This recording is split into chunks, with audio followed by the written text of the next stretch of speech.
something beside me, a light to the kerosene,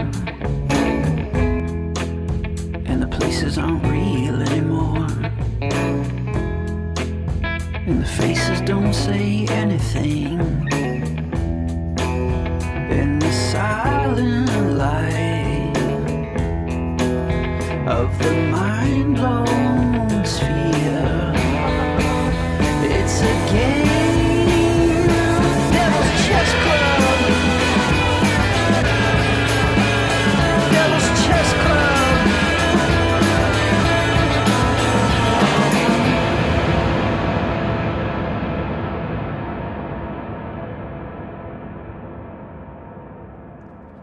Welcome to Devil's Chess Club. I'm Aaron Good. Today, co-host Bryce Greene and I are going to be discussing the recent 9/11 Truth article, New 9/11 Evidence Points to Deep Saudi Complicity. This article is in, of all places, a mainstream, liberal-branded neocon magazine, The Atlantic. I also delve into the recent possible deep events involving the President of Iran and the Prime Minister of Slovakia. This episode of Devil's Chess Club is available to everyone, courtesy of Four Died Trying, the new documentary film series which explores the four history-changing U.S. political assassinations of the 1960s, which took the lives of John and Robert Kennedy, as well as Malcolm X and Martin Luther King. There is now a Patreon page for Four Died Trying. It offers patrons a number of perks, including a new Four Died Trying podcast, and access to past and upcoming entries in the film series.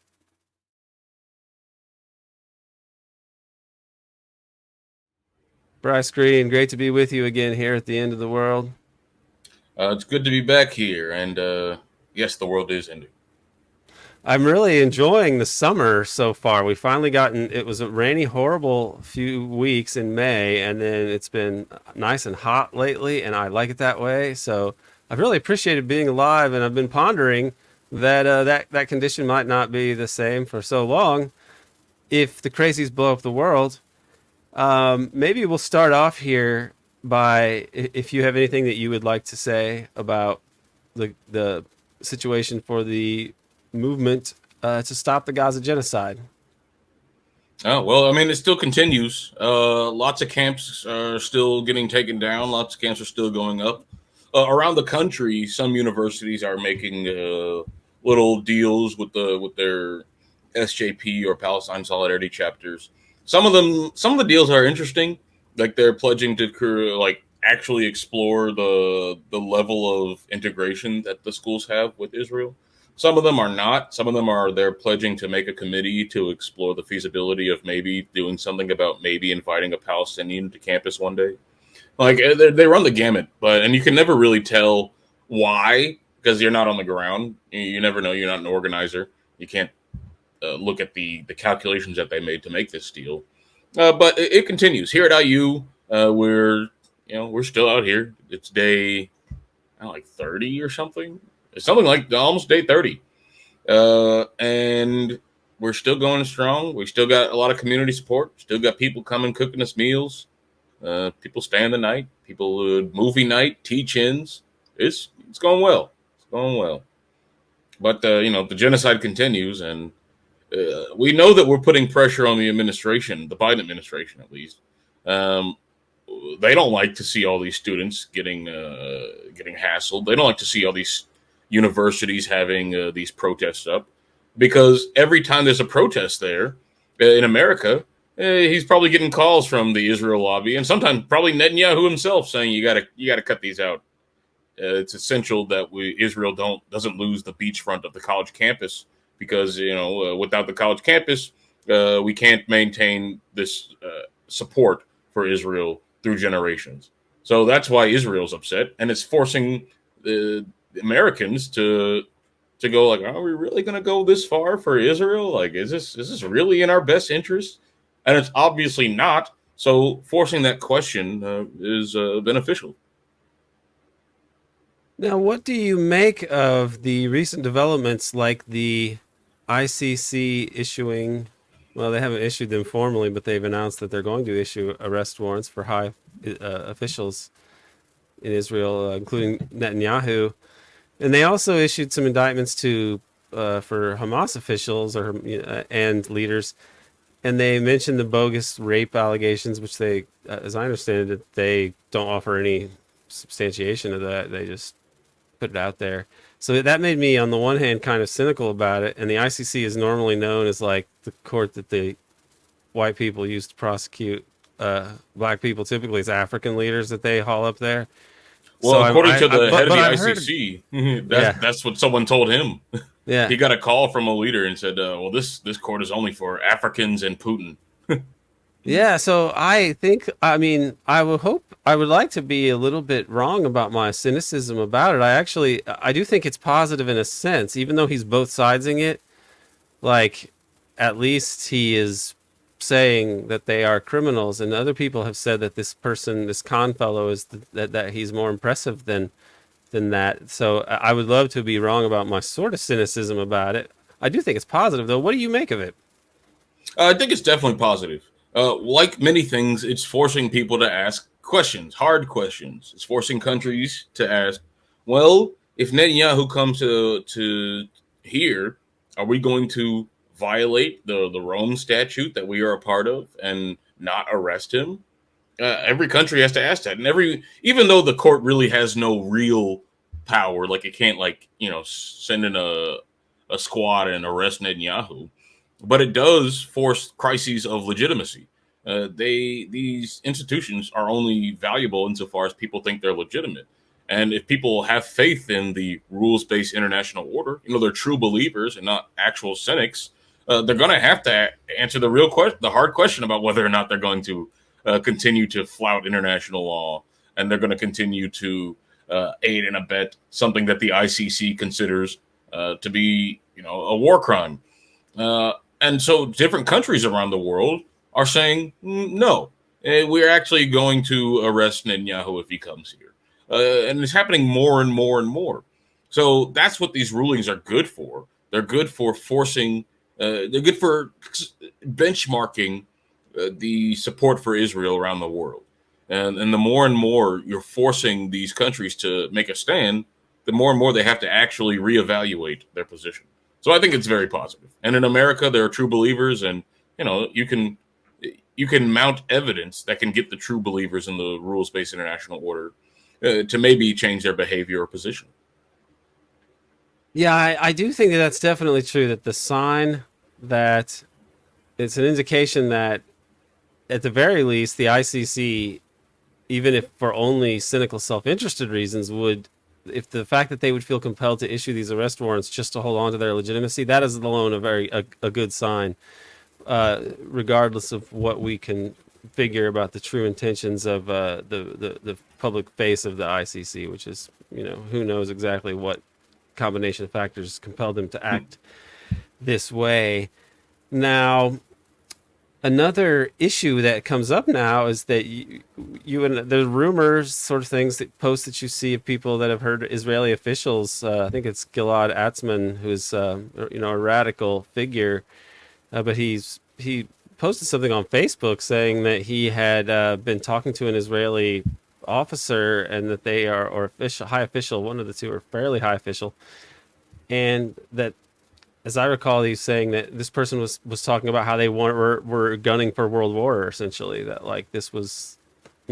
this should be scary as hell to anyone that they would be speaking this way, because, to be honest, like a lot of the wars of the 21st century, that we think of as neocon wars, you really wonder how much of that is motivated by a concern for this kind of greater Israel Zionism, this crazy Zionism, because it matches with the clean break strategy that Netanyahu wrote a paper on perfectly, and it seems to be a disaster for the U.S. So you have to think like, well, if it's not in the U.S. national interest, I mean, this is the argument of people like Mearsheimer, and even Jeffrey Sachs makes this argument now.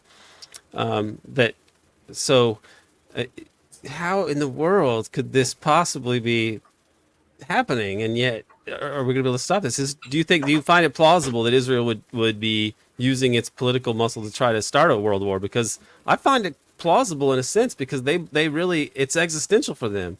They don't, Yeah. to be honest, like the issue of where they would live safely, I don't really think is much of an issue. I mean, the U.S. and Canada could totally absorb all of the, the Jewish population of Israel if in the worst case scenario for them. But would they start a war over this? And is this even, could this really be happening? Yeah, I mean, because it was never about actual safety. Like, if it was about people's safety and their ability to live, they would have ended the occupation a long time ago. They would have ended it, in 1949. Because any moron could tell you that if you oppress a population, that's going to cause problems down the road. What they want is purely ideological, and it's just they want their land, blood and soil ideology, and so they are willing to endanger their own safety for that. They're willing to choose peace, or they're willing to choose expansion over peace. That's what they did in 1969 when they rejected, full return of the occupied territories for full peace treaty. They rejected that because they wanted to keep their land at the risk of starting more wars. And that was the logic of all of Israel's actions until this day. And so they're willing to risk this level of violence. And we know that, at least in high level planning, they've been willing to risk nuclear level catastrophe in the event that their blood and soil dream becomes unattainable.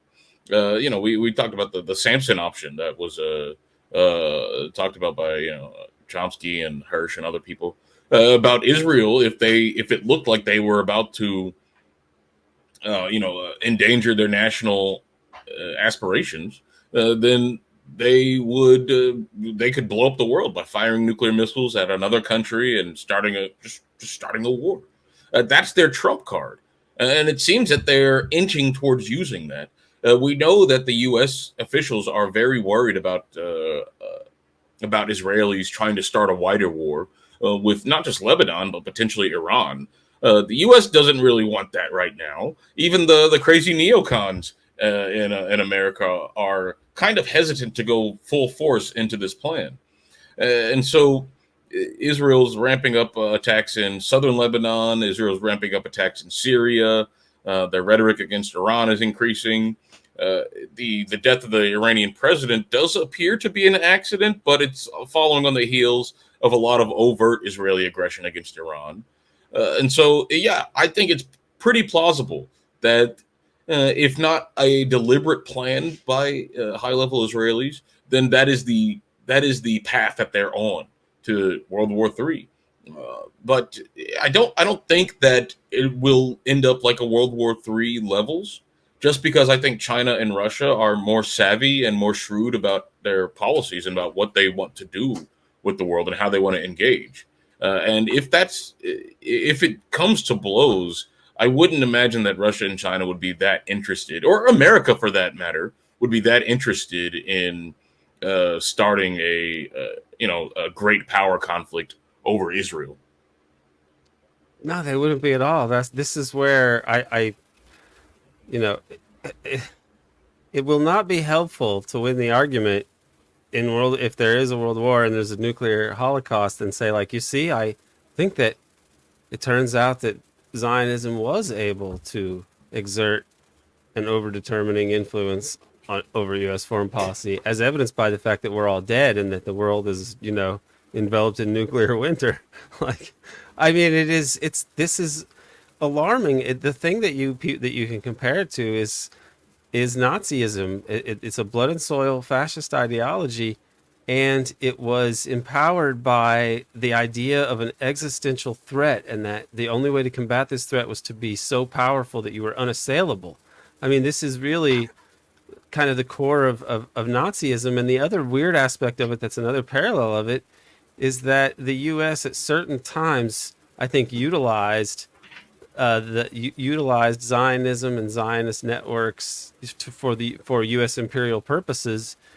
And this is kind of like you think of the German oligarchy, and they turn to these Nazis to advance their purposes, because what they need is kind of crazy, and yet you've got these crazy dudes that'll do it. I think that the Israelis have, in a weird way, played that role in the U.S. imperial system at times, and I think we likely only know the half of it, because we don't know what all kind of stuff Angleton was up to with the Israeli account, but it seems to be the nexus of a whole lot of, underworld and very black bag stuff that the U.S. was doing.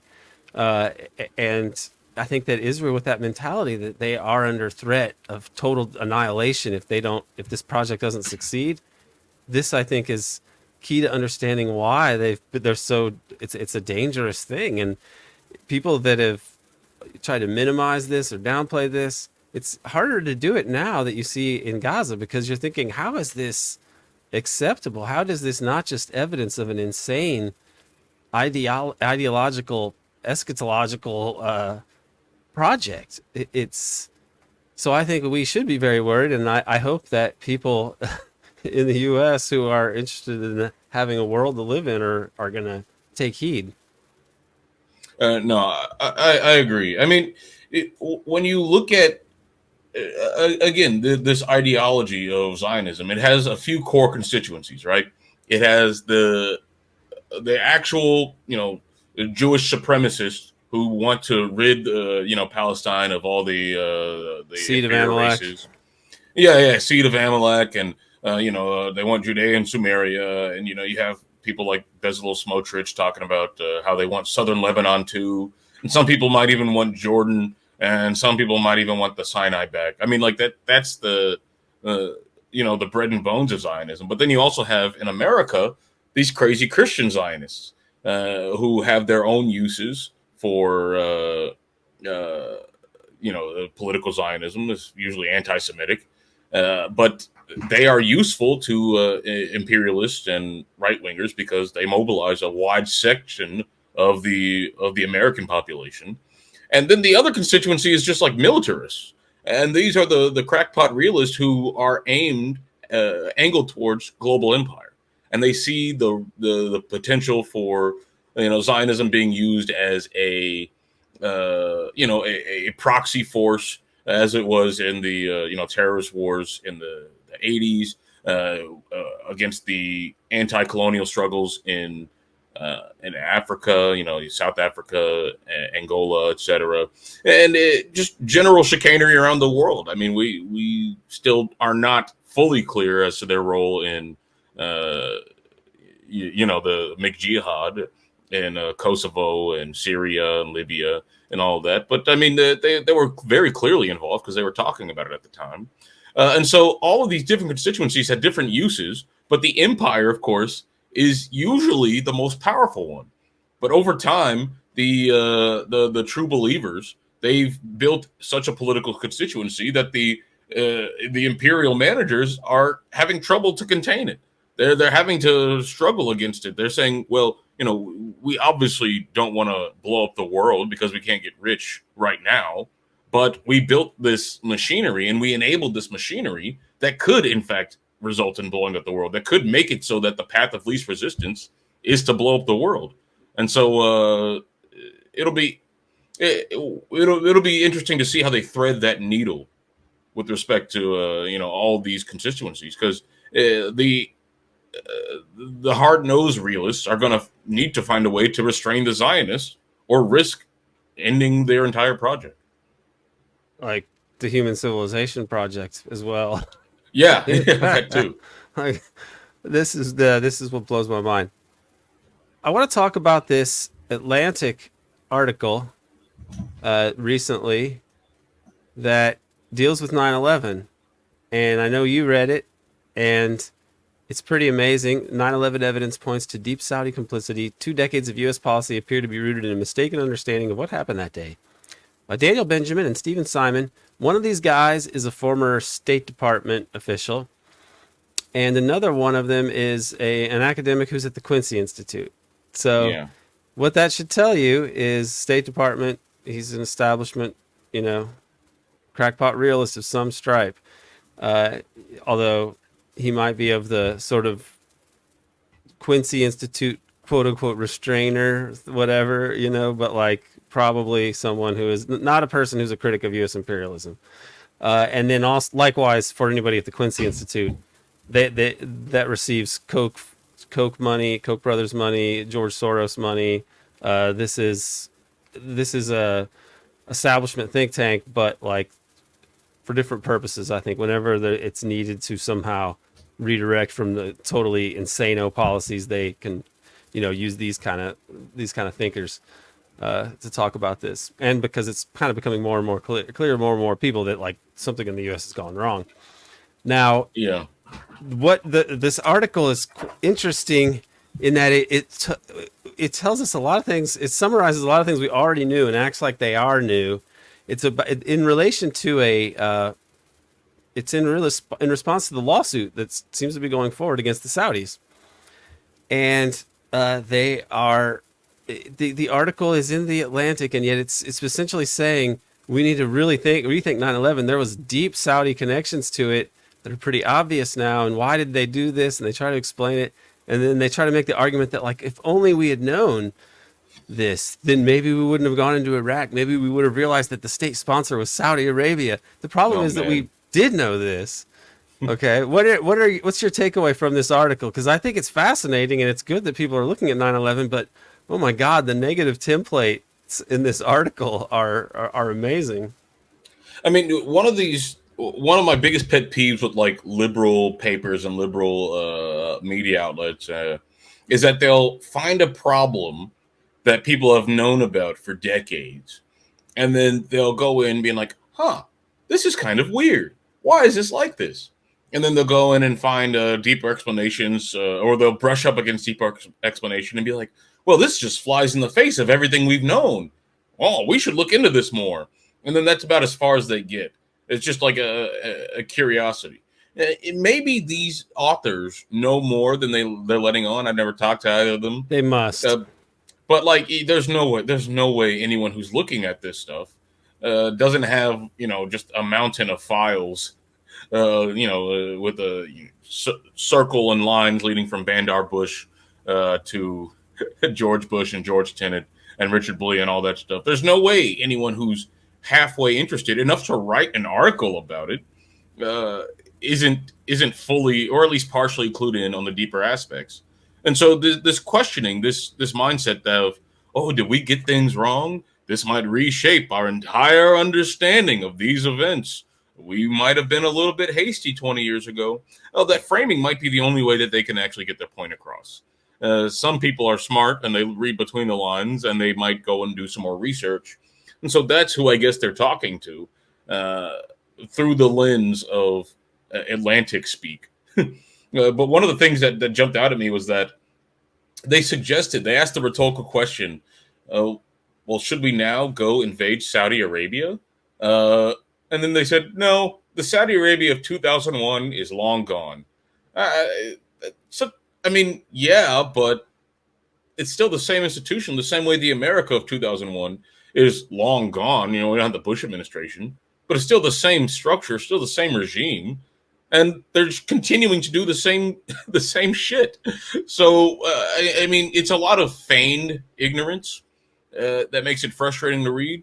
But I think it gives a shot in the arm to the discussion, which more serious people can use to, advance the more realistic understanding of what happened on 9/11. Right. I mean, this article is so much worse than and contains so much less useful information than the article that Ben Howard was the lead author on. It was the second of the 3 covert action articles that we did, and we cover these same areas and in much more detail, and they leave out things that are very explosive that the CIA intervened to make sure that the FBI didn't know about these same events, these same figures. So this has been known for years, more than 10 years, and they don't even mention it. The other thing that they don't mention, which is completely ridiculous from a journalistic standpoint, they don't mention Bandar at the Saudi assembly. They keep talking about how these guys had support back at the Saudi embassy. They don't mention that they had direct support from Bandar Bush and well, maybe for listeners, his wife we can, as well. Yeah, well, maybe for listeners, we can rewind and give the whole context of the article for people who haven't read it. I mean, like, what is this Saudi complicity that they're talking about? Well, it's the things that people like Peter Dale Scott and Ken Fenton and Ben Howard and people have been looking into for a while, but it's been trickling back into the mainstream slowly and steadily. The Saudi complicity is the role of these guys, Fahad al-Thumairy and Omar al-Bayoumi, in providing support to the hijackers Khalid al-Madar and Nawaf al-Hazmi. Now, both of those hijackers entered the U.S. in 2000 after the FBI or after the CIA had received information that they were connected to a major Al-Qaeda summit and that they had visas that would allow them to go into the U.S. After the Alex Station, which was the Bin Laden unit tracking Al-Qaeda, caught wind of it, a guy named Doug Miller caught wind of their potential interest in entering the U.S. They asked to send this on to the FBI, but they were blocked specifically from doing so, explicitly by a man named Tom Wilshire, who was higher up in Alex Station. And so that was the first of many examples of information about these hijackers not being passed on to the FBI. So that was the part that was left out. But these hijackers, they went into California and they got help from these two Arab men, or one Arab man in particular, Omar al-Bayoumi, who claims to have met them by accident, then hooked them up with housing, connections, and jobs and money, so that they could live, before the attack was carried out. And then it later turned out, and this was revealed, I think, 2 decades ago. I think formally in 2016 with the release of the Operation Encore files. But it was revealed that Omar al-Bayoumi was getting paid directly by the wife of Prince Bandar, who was the Saudi ambassador to America. And a guy so close to the Bush family that his name's Bandar bin Sultan, right? But he's so close to the Bush family, he's more commonly known as Bandar Bush, and he'd been involved in Contra and a whole lot of other shady things. Exactly. And Bandar Bush was also very close with George Tenet. George Tenet was the CIA director. Well, I guess it was a different position, but basically the CIA director back then. And he had directly hired Richard Blee to head up Alex Station, who had directly hired Tom Wilshire. And Tom Wilshire was the one who blocked that cable. So you have this direct connection of both complicity within the Saudi government and the U.S. government. But somehow in the mainstream in the U.S., people only talk about the Saudi aspect of this. And it's been coming out in little bits and pieces. Some people point to the CIA, but they shrug their shoulders and say, I guess they were asleep at the wheel. Tom Wilshire's own explanation for this was, quote, something somewhere was lost. Of course, he was that something somewhere who made it get lost. But the Saudi story has been the I guess, limited hangout for 9/11, one that points to some sort of cover-up or some sort of, we didn't get the whole story about 9/11, but prevents people from actually getting close to the real whole story. The Saudi did it might be it is being used as a cover for the broader role of the U.S. networks. And, to some degree, to some extent, we're not quite certain, Israeli networks in this attack. And so focusing exclusively on the Saudis and saying that, these Saudis, they might have done it, but that was the Saudi Arabia of 2001, so it's completely different. They're still not good, but that's different. That's a way to acknowledge that 9/11 was a deep event and say this far and no further. I mean, it's kind of like, you see the same stuff with the JFK. It's like, this one Secret Service agent might have lied about how the magic bullet got there. Or there might have been 2 shooters, but that was a long time ago, and who cares? Well, in a pinch, they, in the late 70s, I think the report comes out in 1980, but they did the House Select Committee on assassinations, the investigation, and they appoint this guy because the other guy actually wanted to do a real investigation, so they get rid of him. They replace him with Bob Blakey, and he ends up blaming the mob on it. He says it's a probable conspiracy, and it didn't involve the CIA, but it may have involved some mob figures and maybe some expat Cubans, but no expat Cuban organizations. And then he writes a book on this very shortly afterwards called like "Who Killed JFK?" It was the mafia. But that's not exactly the title, but that's essentially there. That's like it poses the question and then answers it in the subtitle. So they did this in the past. There was like this, what seems to be something facilitated by a very secretive part of the clandestine state.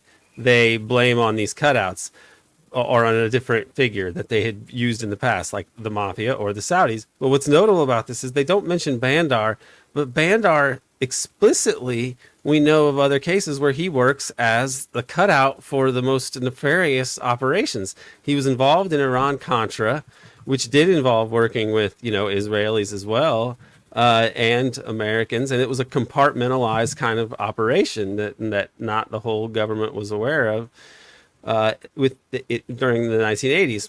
And then after 9/11, Bandar is written about in the New Yorker, which is, I think this is another case of the sort of pushback to the neocons, their craziest ideas, that the Seymour Hersh article, The Redirection, quotes people who'd been talking to Bandar, and Bandar is saying, like, don't worry, we can, all these jihadis, these bomb throwers, you don't have to worry about us not being able to handle them. They're easy to handle. We're going to redirect them at Saudi Arabia and Hezbollah and Iran, at Syria, Hezbollah and Iran, because it's no problem. So here we've got Bandar Bush, who has a history of being used as a cutout for, Bush, Reagan covert operations in the 80s, and then afterwards is used as a cutout to use jihadis as foreign policy proxies, and yet they refuse to mention that he is a key figure here, because of course they do. Because when you look at that, you're thinking like, well, how is this different from some Iran-Contra and Saudi McJihad shit, when it seems it has the same actors and it's the same neocon foreign policy that it's advancing? I mean, this is preposterous. Yeah. You mentioned, this is kind of far afield, but you mentioned G. Robert Blakey. Well, what's weird about Robert Blakey is that I don't know if he was truly believed that the mob did it at the time, or if he was just going along with it, because he later was, given information by other researchers and said, "Oh, I was lied to," and then he became part of the Truth and Reconciliation Commission. I think he's still. His migration on this was by the 90s when JFK came out. There was a Frontline show with John Newman and other people where they talk about Oswald. And he says, my opinion, I was told when I did this that the CIA's culture was one of lying and prevarication, and that you can't trust anything they say unless you can verify it. I didn't believe it then, but now I'm in that camp.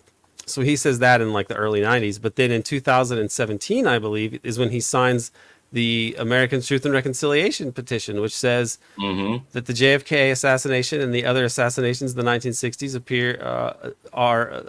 there's overwhelming evidence that they were the work of the clandestine state.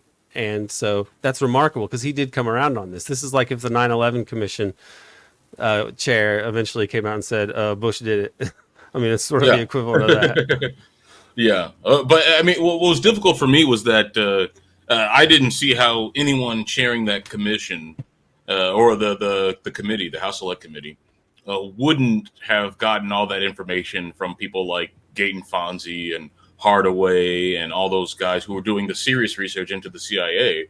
And how would you not notice that the CIA is stonewalling you? Why wouldn't you connect the dots?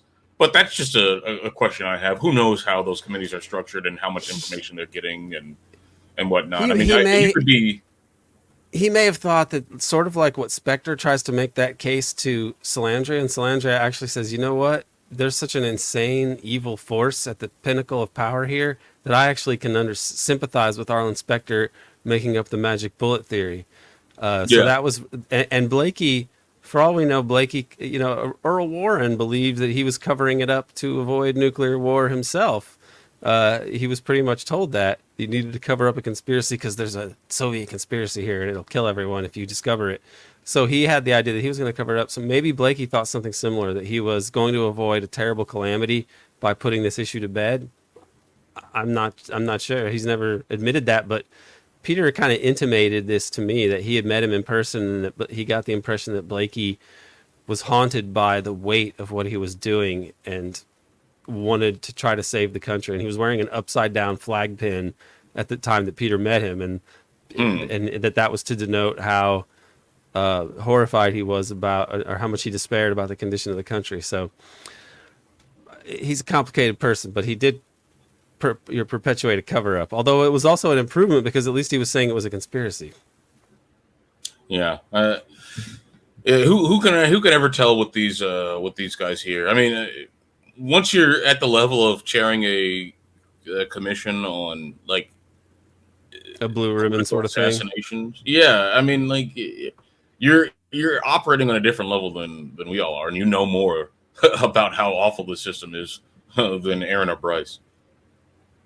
This is true. Now, I think I want to talk a little bit about one particular angle that is in the article and that is new in the lawsuit filing. And I've only read a little bit of it, but I wanted to find this one issue, this one aspect of it, because I do think that this is something that hasn't totally come out before, although maybe it has. You might be more up to speed on all these things than me. But I want to read an excerpt from the Atlantic article itself first, and then I'll read some from the court filing. So, in addition to the documents showing financial and logistical support, the evidence includes several videotapes seized by the UK during raids of Bayoumy's properties there when he was arrested in Birmingham in September 2001. One video, a more complete version of a tape reviewed by the 9/11 Commission, okay, make a note of that part, shows Midhar and Hazmi at a welcome party arranged by Bayoumi after they moved to San Diego. The full video, the filing claims, shows that the party was organized by Bayoumi and Thumeri to introduce the hijackers to a carefully curated group of like-minded community members and religious leaders. The UK police also found, according to the filing, a notepad on which Bayoumi had sketched a drawing of a plane alongside a calculation used to discern the distance at which a target on the ground will be visible from a certain altitude. Okay, so that's what they write, and I had not heard of that before, that the video given to the 9/11 Commission was edited and they cut out key parts of it. Had you heard that before? Yeah. Well, I've seen this video of the house party because Bayoumi was like a very avid home filmmaker, and that came out I think a year or two ago. But I didn't know that this was given to the 9/11 Commission, let alone given in piecemeal form, which. That's pretty interesting. Yes, it's kind of making me want to go back and I never read Philip Shannon's book on the report. Did you ever read that? No. If I were really interested in the nuts and bolts of the case, I would, but I know that Phil Shannon is he's the guy who is apparently the agency's go-to guy for covering up JFK stuff. So yeah, I think it would be useful to read about how he wants to cover up 9/11 as well. But I'm not that focused on the minutia of 9/11 anymore to want to read it. So what does he, does he say anything about this? The book talks about how the ways in which the 9/11 Commission was derailed. It came out in, I think, 2008, I want to say. And it's basically a book about how they were very hasty and they basically had, they were being stonewalled by these different agencies. I mean, it's explosive for people like us, but of course, limited hangouts are always sophisticated in that they hide the most interesting stuff. But if we can figure out from his book who would have been in charge of providing video like this or acquiring video like this, then we could, that could be a jumping off point for investigation into how this video got edited or misrepresented in the way that it did. Because if you want to, I mean, it's the same thing with the, again, back to JFK, George Ioannidis. He was providing all this information about Cuban exiles and their groups. His job in the CIA was to keep tabs on all these Cuban exile groups. And then he became the liaison between the House Select Committee and the CIA. And he was, they promised that he had no connection to any of the events that he was looking into.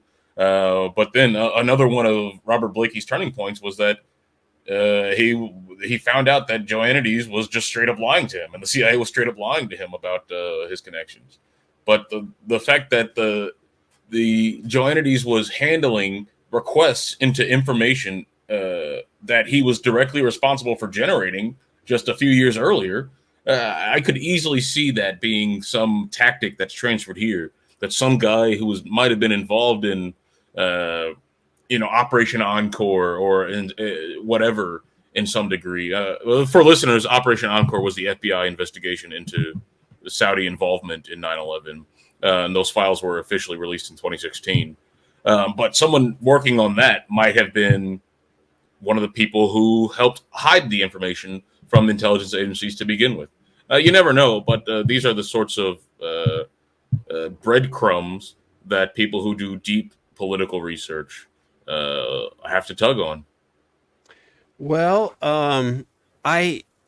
the issue of the films is interesting, and I have more that I'm going to read about this particular issue from the court filings, but it does bring to mind JFK films as well that were disappeared or given to people in an altered form.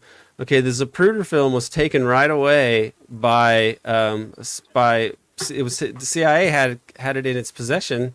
And it was bought by a Life magazine guy, but who was really an intelligence officer, a psychological operations, a propaganda person who'd been high ranking there. And Life magazine itself was a very pro U.S. empire. Its publisher Henry Luce was the guy who basically formulated the plan for American empire and presented it to the public with his American Century essay, which basically was saying we need to be the leader of the free world. He doesn't call it an empire, but like that's what he's talking about. So these were like very establishment people. They took it, and it's come out since that there's an issue with the chain of custody, and it may have been doctored in some ways. Not, I think the consensus among the people that I listen to on this issue is that if there's alterations, they aren't dramatic alterations, but that they may have painted a blob of goo that comes out of the side of President Kennedy's head that doesn't really correspond to what other people have seen, like a big flap that goes up in a blob that almost looks like it's an exit wound from the front, but that's contradicted by so much evidence that it's pretty crazy. And additionally, they may have covered up the exit wound in the back of the head with like some a black sort of paint over job or something. That may be the case. So we don't really totally know about the authenticity of the Zapruder film, which is the really famous one. But what it does show really clearly, which they couldn't have fixed with the technology at the time, is the back into the left motion and the timing of the shots, which show that Connolly wasn't hit until later, all of which belie the official account. But there's also other tapes, like the Nix tape, which was taken immediately or shortly after the assassination, and then later returned to the guy, but with the claim that some frames are gone, he believes. And then there's another woman, I think they call her the babushka lady, if memory serves, and she's seen filming. If I'm getting these two people mixed up, that's my mistake. But there is someone who is filming and is seen filming, and had her camera confiscated, and I have no idea what happened to that film. So that's another case where it's like, what do we? They could do if they could do that in the '60s. Of course, it's just as crazy that they would take this stuff now and not give it to the investigators. That's amazing. But here's what they are getting this information from. This is from the plaintiff's filing, so it's not from the Atlantic article. And I'm going to try to read and /summarize this, but this part, it gets into that welcome party. So 2 weeks after he helped the hijackers settle in San Diego by getting them housing, bank accounts, etc., Bayoumi held a welcome party for them at their apartment, and it was videotaped by someone named Morgan at Bayoumi's instruction. The MPS seized the complete party video of the raid of Bayoumi's residence, and then produced it in this litigation. I don't know if the MPS is that the Saudi, or is that I'm not totally sure if that's the Saudi police or yeah, I know. You would think it's not, because it's a Saudi guy. So I should look in the filing to clarify that. But at any rate, this film is taken, and this part is crazy. The complete version produced by the MPS after jurisdictional fact depositions concluded, so maybe it was Saudi Arabia, is different from the version the FBI produced to the plaintiffs, and the duration and content of the complete video show that it is also different from and more complete than the one the FBI provided to the 9/11 Commission. So why is the FBI doctoring these videos when they were the ones who did investigate it a bit, and it was the CIA who kept them from investigating it more beforehand. Like the FBI actually could be looking better, except that they seem to be covering these things up, which points to high level chicanery. I mean, this fact alone, it points to something, not just like, oh, we didn't know. They disconnect the dots, and although they don't in this article hash out the implications of that. Now, this is, again, still from the plaintiff's filing. Party was organized by Bayoumi, Thumeri, and their collaborators to introduce the hijackers to like-minded community members and religious leaders who would look after the hijackers and cocoon them in a protective support network. Contrary to the 9/11 Commission understanding, based on the incomplete video it reviewed, the complete video confirms that the hijackers attended and participated in the party throughout, and that they held special status at the event. Bayoumi oversees the event. Introductions and discussions make it clear the primary purpose is to introduce Hazmi and Midar to the attendees. This, to me, makes it seem that they are being introduced as like potential martyrs or something, right? I mean, help these people. Yeah, and there was, man. Now I'm sifting or getting my 9/11 document dumps mixed up. But there was another doc that said that someone had tipped off Anwar al-Awlaki, who was also a cleric in California, who then moved to the East Coast and also met up with hijackers, and then has a whole other crazy story that we don't need to get into. It's these hijackers too, right? It's these same hijackers, and he helps them to get an apartment out here, as I recall. Yeah, but someone said that he was tipped off before January of 2000 about two brothers coming, that they'll be like special guests or whatever. So I assume that this was a well planned beforehand, that there would be these guests and they'd be honored in some way. Maybe they were being honored as martyrs. I don't know really the cultural practices surrounding how they would be received by Al Qaeda cell in the United States. Except it's more of a Saudi. It's like this. It's hard to even say it's Saudi. It's like the Saudi. This is more of a Saudi government thing than Al Qaeda. When in the U.S. Although, is there much of a difference? But then, what is it really? It's yeah. Well, I mean, when you have those, I think it was Steve Cole who talked to people who said that the Saudi intelligence were just like fans of Bin Laden, just overtly fans of Bin Laden. In some cases, they were. And I mean, you could very easily see that there would be some cell within the Saudi government who still was loyal to the ideas of jihad against America and whatnot, and how these guys, 9/11 was not as closed of a secret as you might have thought, given the nature of the spectacle and the size of the spectacle, but. It's clear that plenty of people knew about some operation going down. So it's easy to see how people could have viewed them as part of that operation and, honored them. Yeah. Well, they get whatever they were doing at this meeting, there's some really great details of it. Evidencing its secretive purpose, Bayoumi instructs Morgan not to film areas of the room where certain sensitive participants are sitting, including the hijackers and Sheikh Mohammed Al-Qahtani, a Saudi religious official. Parties attended by Barzanji, a radical cleric that Bayoumi installed as the imam at the mosque, at a mosque. The remaining attendees included a veritable who's who of like-minded community members that would help the hijackers.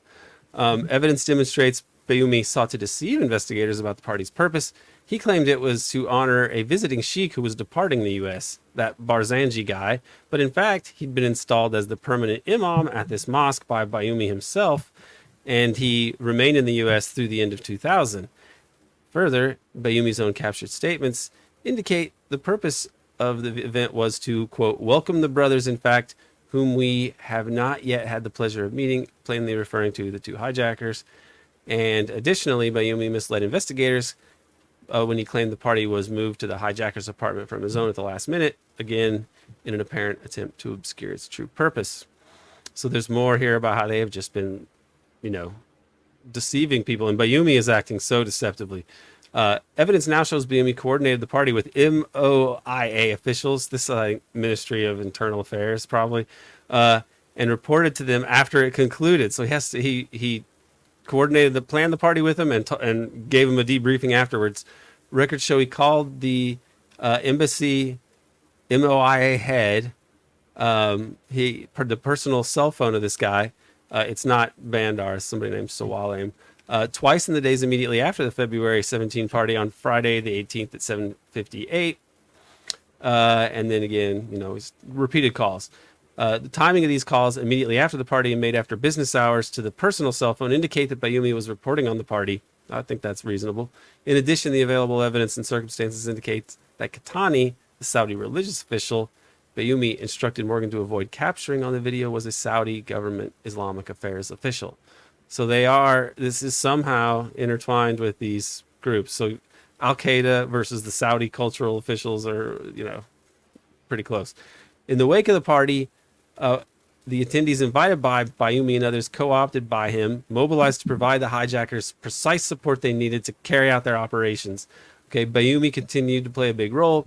This support included transportation, lodging, purchase of a car, arranging a driver's license and auto insurance, finding flight schools, taking flight lessons, regular translation assistance, English lessons and form filling, getting U.S. IDs, visa, immigration matters, banking services, credit guarantees, receipt of wired Al-Qaeda funds, setup and training in digital communications like internet and email and online messaging, telephone communications, cell phones, landlines, make and receive calls to and from Al-Qaeda and the Saudi Arabian support network, medical care, meals and sustenance through companionship, assimilation into U.S. culture and society, spiritual reinforcement, and religious guidance. So they gave them a ton of assistance that seems to go beyond what you would give to some visiting students who wanted to learn how to become pilots, because you're getting them flight lessons. As a part of this continuing support, he arranged housing for them in California at the guest house of Abu Sattar Sheikh. Bayoumi's attempts to deny his involvement rest on his claim he was in the UK, which evidence now shows is false. Also, phone records and other evidence show Bayoumi is engaged in this bogus scheme to help Hazmi get the English certification necessary to get a student visa to stay in the U.S. after July 2000, in coordination with some person whose name is redacted. He also loaned one of his cell phones to the hijackers to facilitate their contact with, the support network. And these people also provide support for the hijackers' move to the East Coast, as reflected by phone and FBI records. So this, I want to read more of this to see if they actually mention the Al-Awlaki stuff, but I wonder. I don't think they necessarily would. But this is all, I doubt it. amazing material, and they don't mention Bandar, Bush at all. They say that there's a new KSA, a new Kingdom of Saudi Arabia. I guess the bigger question, and to me, another issue with the CIA stuff is that it's a lot of these things during the Iraq War era and the 9/11 period. You hear like that Bush had problems with the CIA, and they created that Office of Special Plans with Douglas Feith to deal with the fact that the CIA wasn't giving them the intelligence that they needed. And the 2002 NIE basically says that Iraq is like not this huge threat. So it does, even though there are CIA actors who intervene to make sure the FBI doesn't know about these hijackers, it also seems that a lot of the CIA was not really on board with the neocon Project for a New American Century. Like, it seems like, as with other things like the JFK assassination, it seems like a very sensitive, compartmentalized part was involved with this. And it involves the Saudi liaison at the very least, because that's all we can see here. We could speculate based on other things if it included other governments as well. Potentially the British and Israeli governments are on board with the neocon plan. So this is a big issue, is how this happened, and I think it probably was a very compartmentalized thing. Another issue that I'm going to throw to you to get your opinion on: why do you think that this lawsuit and this article are appearing now? Is there something about the timing of this, or is this just like, well, the wheels of justice move slowly and now it's happening? It's hard for me to say. I mean, there's a lot going on now that a lot of old, deep events are being dug up. right? You had last year or maybe the year before, you had a confirmation in the New York Times of the October surprise of 1980 with the hostage deal. You had a story in mainstream media confirming that the official story on JFK is not true. However, you want to, evaluate the veracity of that story. The fact that they're acknowledging it is important. And then over the last couple of years, you've had a few more revelations about 9/11 being dragged into the mainstream. In each case, it's stuff that has been known for decades and decades by serious researchers. But now the fact that mainstream media organizations are talking about it, it could signify a change in how the regime addresses these deep events, because there is clearly a pressure valve, a crisis of trust and legitimacy within the empire. And so what I suspect is that many of these deep events of old, like these past ones, are going to have to be explained or discussed in some venue in some fashion that's more serious than it has been. The question is whether or not that's being stage managed or if it's something organic. And it could be stage managed. I mean, when you have Tucker Carlson having the best coverage of the Kennedy assassination, and knowing that Tucker Carlson is intelligence connected and insane and not really a serious person, you have to start to wonder about what people are thinking about how the American public is going to react to these revelations. When someone like Tucker Carlson talks about the Kennedy assassination and talks about the deep state and the underlying conditions of American empire, you should be extremely skeptical and even worried that where he's going to lead people might not actually be to the real problems, but it'll be to some other scapegoat that is able to drain and siphon off energy from other issues. And with the Atlantic, one of the most evil publications in the world is talking about 9/11 in a more serious way than it's been talked about in most of the mainstream media for the last 20 years.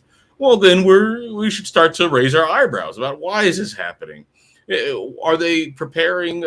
And this is something I floated by you before, a sort of managed glasnost, wherein unlike your thesis in your book, where these revelations could be used to shock the empire or to be used to usher in a new era of openness and whatnot, these revelations could just be used to stage manage us into a new era of opaqueness and another wilderness of mirrors where you don't know what's true or false or who's serious and who's trying to mislead. It could be that there's a new generation of hucksters trying to set themselves up as legitimate critics of empire by seizing on these revelations, but they're not really doing it in a way that gets at the underlying issues.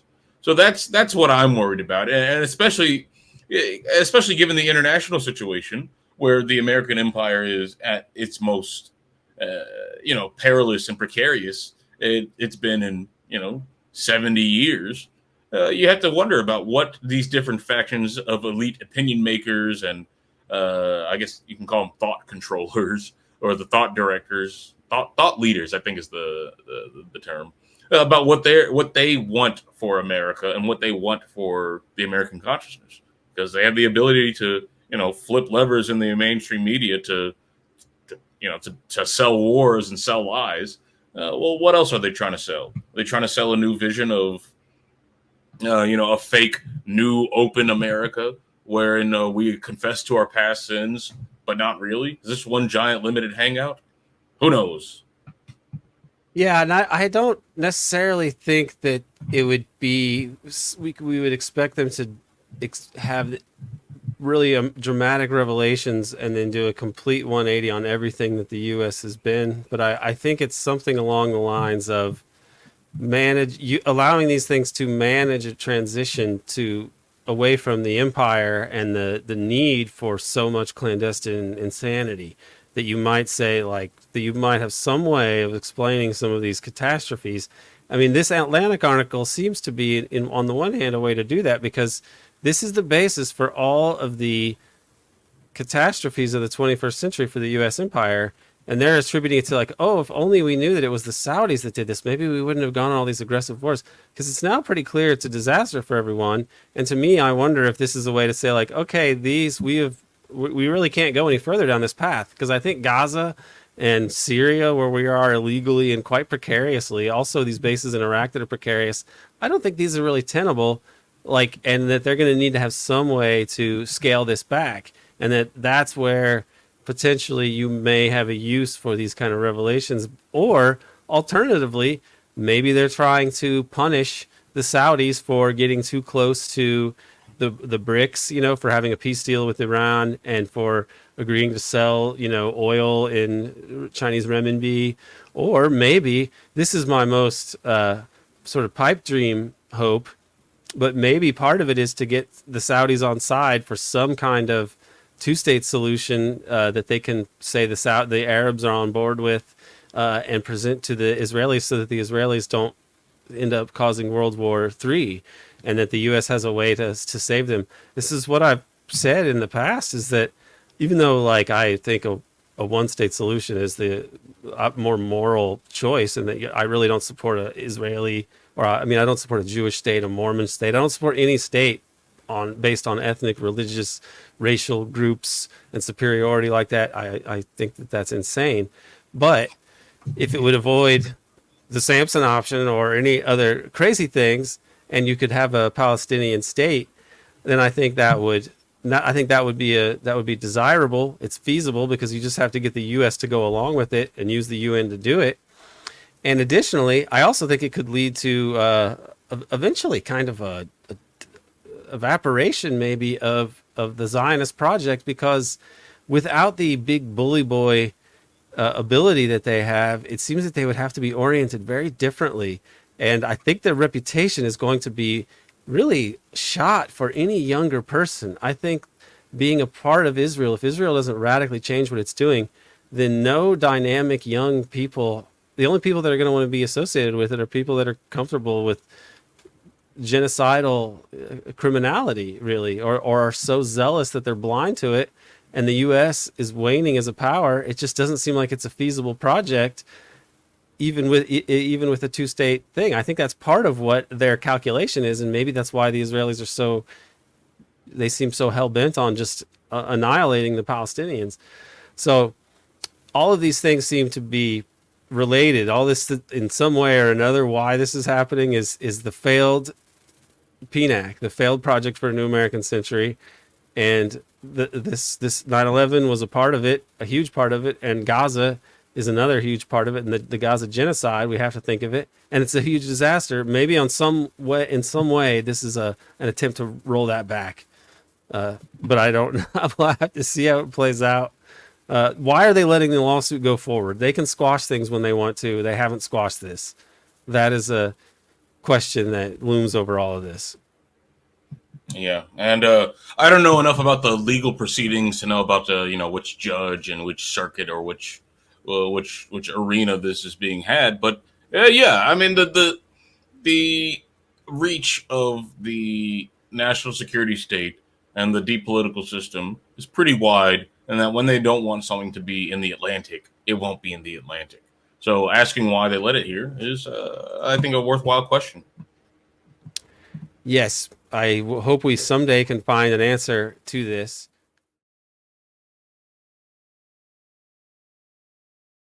I want to talk now about two possible deep events that have occurred in just this last week, including the death of the Iranian president, a person who had been one of the leading figures in the kind of anti-U.S. empire, Western imperialism axis of resistance, especially resistance to the neocon plans in the Middle East. Iran is a key point there, and as such, the death of this prime minister, or the president of Iran, in a helicopter accident is very notable and obviously should be looked at and investigated thoroughly. I think a lot of people are really suspicious of this. I've heard different things that suggest it could well be an accident. It's an old helicopter. They have kind of dilapidated aircraft in Iran, in part because of the U.S. embargo for so many decades. That could have been a factor, but then I've read other reports that suggest maybe that wasn't it, and that the weather really wasn't as bad as some other people have said. So who knows? We will get more details on this, hopefully, and we'll figure out what's happening, but it's all very suspicious. The timing of it is very strange. You see here a map of where the helicopter crashed. There were 3 helicopters, and they were pretty close to the Azerbaijan border, which is significant because Azerbaijan, since really there was a McJihad coup in 1991, or a operation that began in 1991, and I think the coup was a little bit later, but it moved Azerbaijan really into the Western camp, and so that could very well be relevant to what happened to this helicopter that was carrying the president and his foreign minister, as I understand it. So more details here. The Cradle would be a good place to watch details, look for details and new developments in this case. They're usually on this kind of material involving the Middle East, especially the axis of resistance against neoconservative, full-on Zionism, militarism, and all this. So I would check back to them to see if there's any new developments there. Now, the other deep event I want to talk about is the assassination, or the attempted assassination, of Slovakia's pro-Russian prime minister. And the coverage of this in the West has been, interesting, let's say. Sky News, pretty right-wing British outfit, accuses, they're accused of justifying the shooting, saying that he was a pro-Russian prime minister, and it's not surprising he'd get shot. So drawn criticism for suggesting that Wednesday's attempted assassination of Robert Fico was to be expected given the politician's controversial views and pro-Russian stance. Well, maybe it would be expected, but I could expect something like that, just not for the reasons they do. It's worth thinking about who this individual is, a Sky anchor said. So there you go. Now, what are the indications about who was behind this? Well, there's a lone nut, so we haven't had a lone nut in a while. This is good. But before we get into that, let's look at some of the quotes from this leader to see why he might have been marked for assassination by, the usual suspects, the U.S. empire, whatever remnants of Gladio still hold sway in NATO that keeps everyone afraid of going against the U.S., no matter what. Germany is the prime example of this. But, what are the things that suggest he might have been shot for these reasons? Here's some things that he said. The war in Ukraine didn't start yesterday or last year. It began in 2014 when the Ukrainian Nazis and fascists started to murder Russian citizens in Donetsk and Luhansk. So there's one. And he says there has to be some kind of compromise. What do they expect? The Russians will leave Crimea, Donetsk, and Luhansk? That's unrealistic. So here he says these very true, obvious things that you would expect a democratic statesman to say, because you would expect a democratic statesman to have to appeal to the public that elected him, and the public presumably would want to have leaders who are not detached from reality.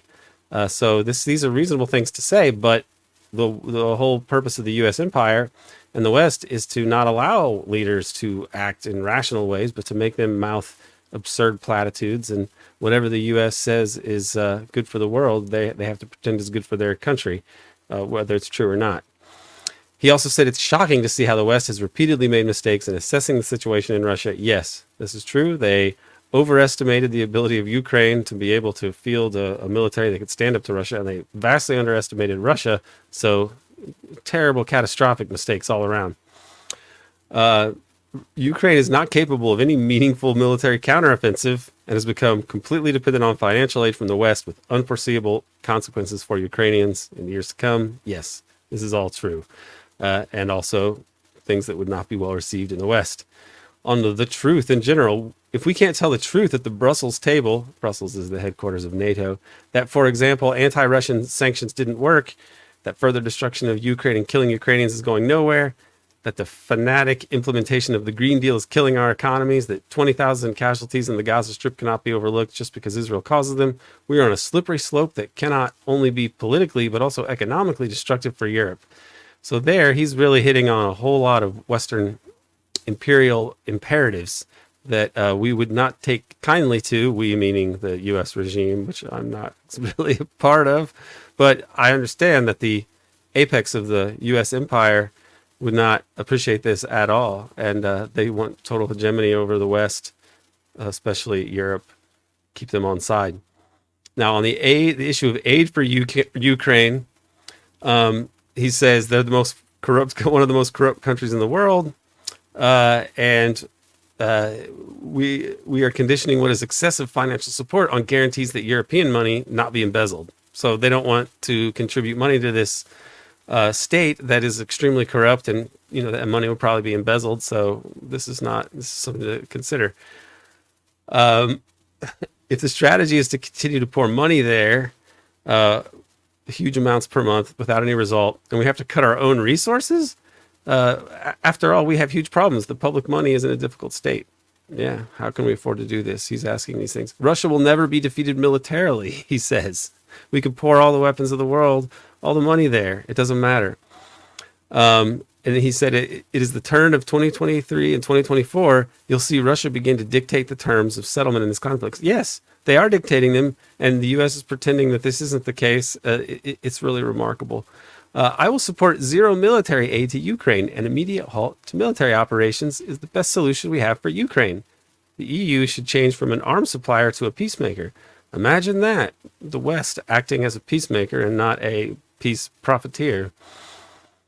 On Ukraine's future, Ukraine might say we want to join NATO. We're saying that we will not ratify the documents on Ukraine's accession to NATO because Parliament needs a neutral Ukraine. Slovakia's interests will be threatened if Ukraine becomes a NATO member. That really is throwing down the gauntlet.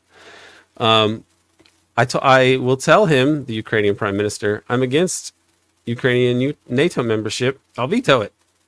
And he says it would merely be a basis for World War III, nothing else. Meaning NATO membership for Ukraine would be a basis for World War III. Yes, this is accurate. This is obvious to anybody who's looking at this objectively. And it's frightening that we're pursuing this. I actually don't even think that they are pursuing NATO membership anymore. They just don't want NATO to collapse.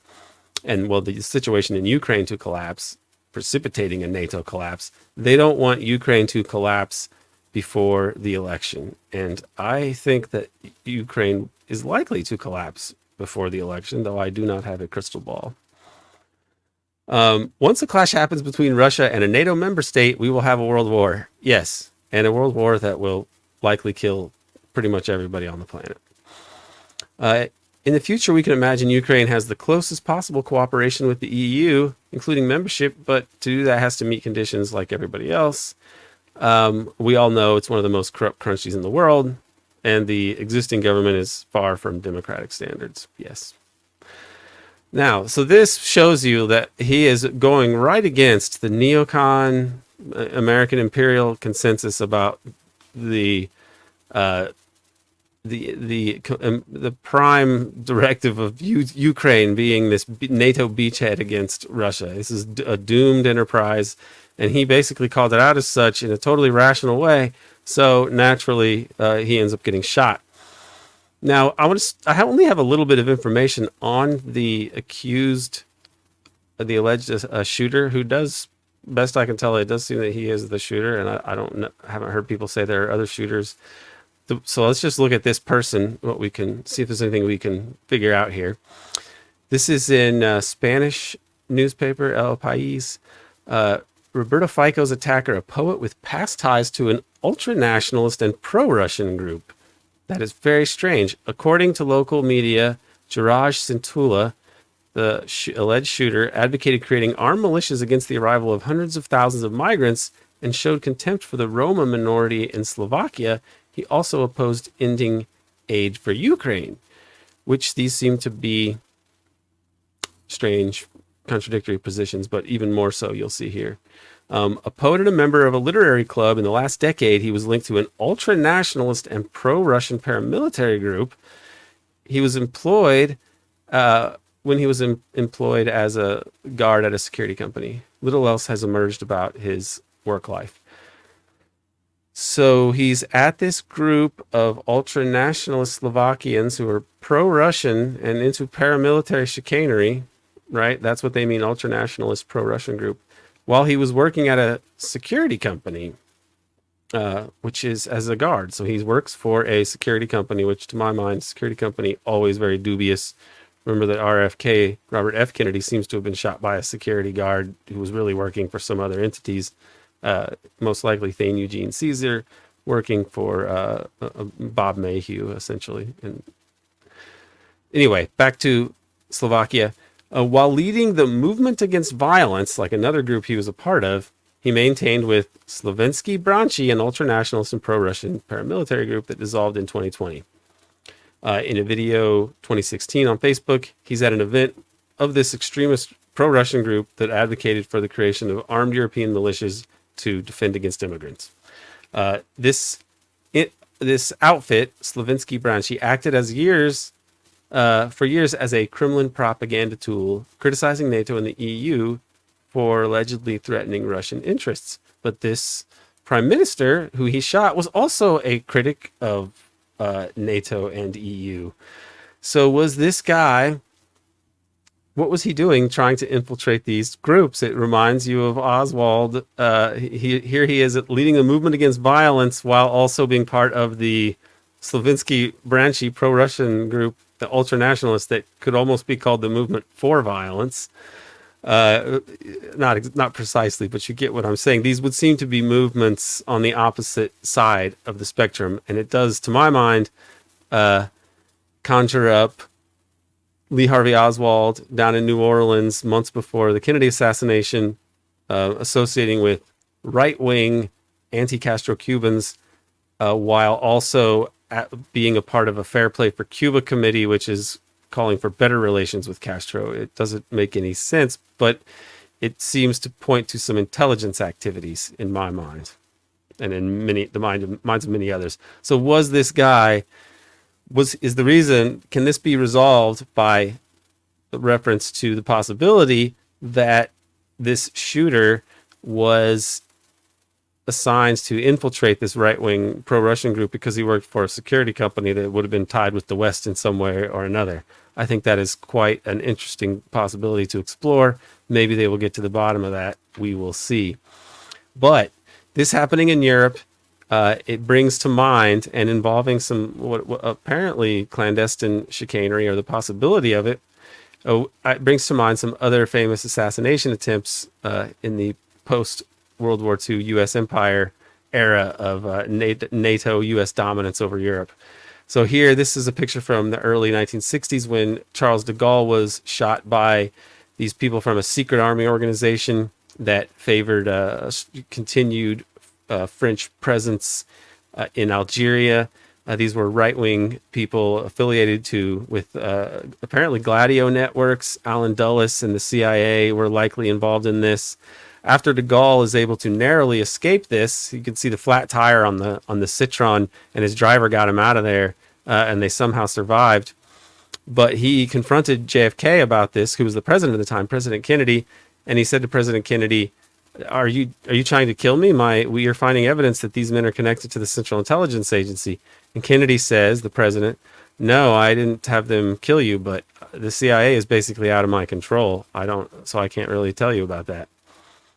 That's really notable. It does seem to be Gladio networks, the secret clandestine army, paramilitary army intertwined with organized crime and right-wing figures, NATO military officials, and the states, the highest security officials in the states that they operate in. These were there as a kind of clandestine, force that could stage false flag terror attacks or assassinate leaders, really carry out whatever NATO and the U.S. empire needed to happen with some deniability. So after de Gaulle is almost assassinated, he uses his own security forces to really root these people out. And that's an example that I cite in American Exception. I'm pretty sure I make this case in the book. If I don't, I've made it many times since. But this is an example of where the tripartite state structure could be seen as something that's brought to bear, because you had the democratically elected Charles de Gaulle, and then you had these other deep forces that were there trying to exercise a kind of imperial veto over de Gaulle, over the democratic state, over de Gaulle, who was the democratic statesman.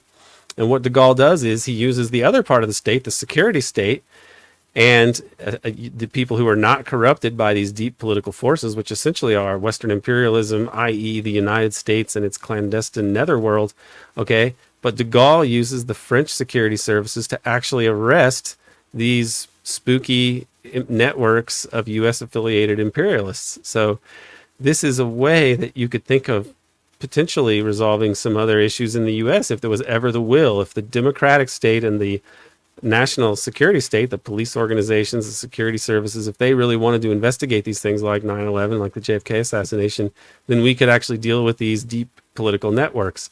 The problem for us is that deep political power, oligarchic power, has captured the democratic state and the national security organs.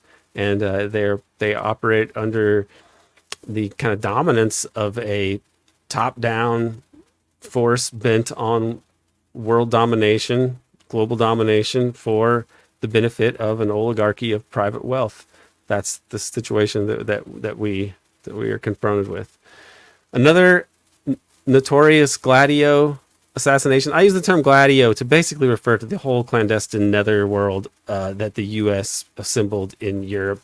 Sometimes people would debate whether these are really just the stay-behind networks that were technically part of Gladio, or how we would identify and try to conceptualize these other aspects. I just say Gladio as shorthand for the secret, clandestine, dictatorial apparatus that essentially has sovereignty over Europe, apparently. And according to people like Ola Tenander, there are deals at the top of the security services in countries, even like Sweden, when they weren't even officially in NATO, there were deals that the security chiefs would have to do whatever they were told to do by the United States, by NATO. So they were basically a NATO vassal before they even officially joined NATO, which only happened recently. But this here is from this picture is a photograph from the 1970s when Aldo Moro was assassinated supposedly by these Red Brigades, Red Guard figures who were communists in Italy. But the issue with Moro is he was going to actually create a socialist government in a left coalition, which included communists. So they were going to have a real socialist government because the communists had always been excluded because of just top-down political pressure. The left liberal parties were told, no, you can't, socialists were told you can't work with communists at all. But the political realities where it made much more sense for them to form a coalition. And Aldo Moro was on the verge of doing this. He was told by Henry Kissinger, according to Aldo Moro's wife, that if he continued to proceed along this path, he would be killed probably by some fringe elements, and he just shouldn't do it. So he was threatened. They eventually kill him, and he is found in the back of a car in Rome. And again, why would this communist group in Italy, supposedly, why would they kill the person who was going to finally bring in the more left-wing government ever in Italy's history? I understand that leftist groups are often political purists to the point that they are kind of ideologically rigid and not always, rational completely in terms of dealing with the real world when it might conflict with ideologically correct things. But I really have a hard time believing that these leftists in Italy were so addled ideologically that they would just kill the best chance of the Italian left, pretty much of all time. It was a Gladio thing. Not to mention the fact that a U.S. official in psychological operations, Steve Pashenik, has written a book called We Killed Aldo Moro, and that book never got published, even though it got written up in the UK Independent and other places. And he's spoken about this, that basically he was a part of this, the U.S. killing Aldo Moro. So there's essentially some confessions to this. It's really an amazing case. Of course, can't do anything about it because the U.S. is not subject to any law on earth up to now. In the 80s, you had an assassination of Olaf Palme. We've talked about this on American Exception, the podcast over at Patreon. There's some really good episodes on this. Or one episode in particular with Ola Tenander, who is himself, spent a considerable amount of time there. He's at the Peace Research Institute in Oslo. He's retired now, but that's the original Peace Research Institute. He's the guy who basically invented the term deep state in the West, applied it to the West first. And then Peter Dale Scott kind of picks it up. But Ola Tenander kind of builds on Peter Dale Scott's deep political system, which he'd written about. So it's really a great kind of inspiring collaboration these guys have had, even when they weren't directly working together. But back to this, Olaf Palme being killed in Sweden, the most internationalist, anti-imperialist statesman in post-war Sweden. And he was killed under mysterious circumstances. They still have not figured out who did it, but it just seems to be some kind of Gladio operation, pretty clearly. This kind of thing is, it's similar to the Slovakia position. This guy was taking all of these positions against the sort of lawless empire of the West and what they were doing at the time, and ends up being shot. In Aldo Moro's, or in Olaf Palme's case, he is shot and killed. This is in the later 80s, at the end of the 80s, and really at the end of the Cold War. You have Alfred Herrhausen, a German banker for Deutsche Bank, I believe, and he had a very different plan for the development of post-Soviet Eastern Europe, including East Germany. He wanted more of a social democratic model with building a lot of infrastructure and railway capacity, and having them owned presumably by the government rather than, private corporations engaged in rent seeking and so on. And he was killed by a very sophisticated bomb that was detonated at the precise right time. He had an armored car, like it was an armor plate, because you wanted to protect this very important figure, and he's still killed anyway. Traveling in a caravan and with a armor, as I say, on this car, he's still killed. Blows up, and then he bleeds out. His legs probably blown up or blown off, whatever, and he dies. And this one is also blamed on these Red Brigades, and that's that. I think that there's one suspect who's later shot, but this is vintage Gladio stuff. Again, why would you kill a politico-economic elite who was wanting to drastically move things in a more left direction compared to what we actually went for, which is, neoliberalism over Eastern Europe. So it's not that this Herrhausen guy was in any way, shape, or form a leftist. He just didn't want to create a sort of neoliberal capitalist dystopia over Eastern Europe, best I can tell. He figured that what you could do was have a merging of the socialist systems and capitalism, and it could you could come up with a new system to make societies healthier in Eastern Europe and move Europe in a better, more sustainable direction, more democratic direction. And they killed him for it. So that all brings us back to this new assassination attempt.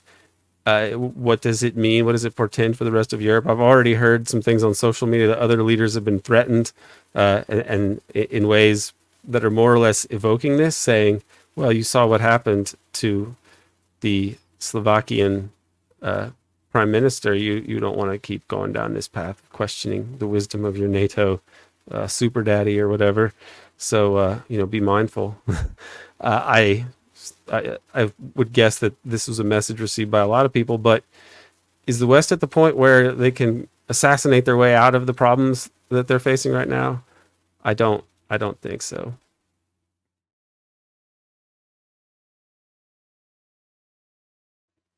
Thanks to Dana Chavarria for producing this episode, and thank you for tuning in. Special thanks to Four Died Trying for supporting the Devil's Chess Club. Visit fourdiedtrying.com for details. Please check the show notes for links so you can support Bryce and the other good people out there in Bloomington. And don't forget to sign up for the American Exception podcast on Patreon for the best coverage of the deep politics of the U.S. empire. Check the show notes for a link to the new 9/11 article in The Atlantic. While the article is obviously an egregious, limited hangout, it does bring new information into the mainstream political conversation in the U.S. Though given how atomized and blinkered the American public is, I cannot say how significant this is. My theory for both the JFK assassination and 9/11 is that these operations were carried out in large part through the use of ultra-secret deep state networks. The Doomsday Network, or continuity of government, which grants militarized overriding emergency powers, and extremely sensitive compartmentalized liaison agreements with U.S.-aligned mobbed-up foreign intelligence services.